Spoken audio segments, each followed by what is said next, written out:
What I think about when I hear the word CUSP is something on the verge, just on the point of tipping over into something quite different perhaps. So just at that edge.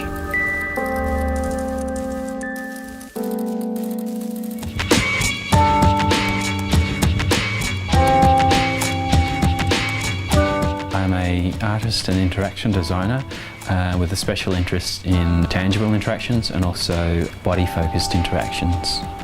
I got very interested in the idea about how do we understand a connection between the physical and the mental worlds or the emotional worlds, and what is the connection between those two things.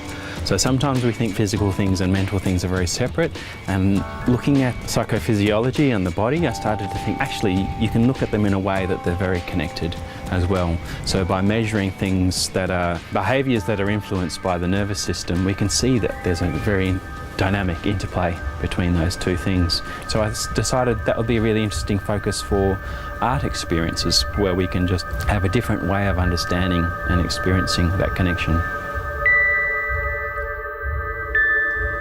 One of the things I'm thinking about a lot at the moment when I'm designing these biofeedback displays is how can I capture there's a sense of lightness and easiness in the breath, and then when you're breathing slower, it can create these really beautiful changes in the heart rate. So the heart rate goes up, and when you breathe in and then goes down and you breathe out. You can produce that in a very kind of heavy, effortful way, or you can do it spontaneously in a really kind of light, buoyant way. And when I'm designing these interfaces, that's the thing I'm constantly working with, like, how can I make this feel like something light, and how am I going to support that feeling of effortlessness rather than like move the thing down, move it up. It's more like, oh, you know, how in that display would it suggest that feeling of buoyancy? So you're feeding forward in a way to try and pull that feeling out, and you're doing that with the sounds, with the way the graphics are moving. So I keep coming back to those things about how is the quality of this work going to also help support the quality of experience I'm trying to produce.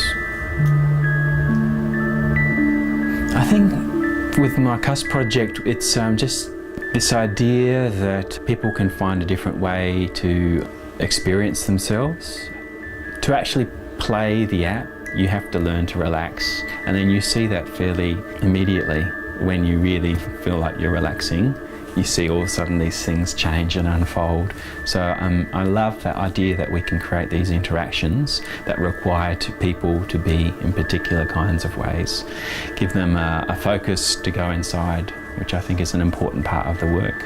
I'm really excited thinking about CUSP and this show and the direction of where work's going. I'm very interested in mobile computing and pervasive computing. We won't be having these kinds of experiences chained at a desk like I am now, and that we could have them in all sorts of other places. I think we're still evolving a culture around, you know, how technology is in our lives.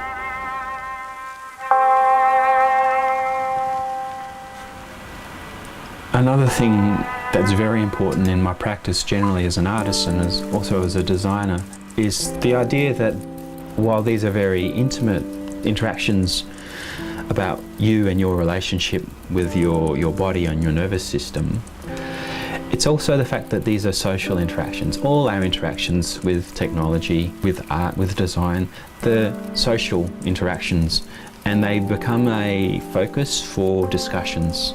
And that's how we really start to evolve a lot of our own thinking about things, is through the conversations that happen afterwards and over time.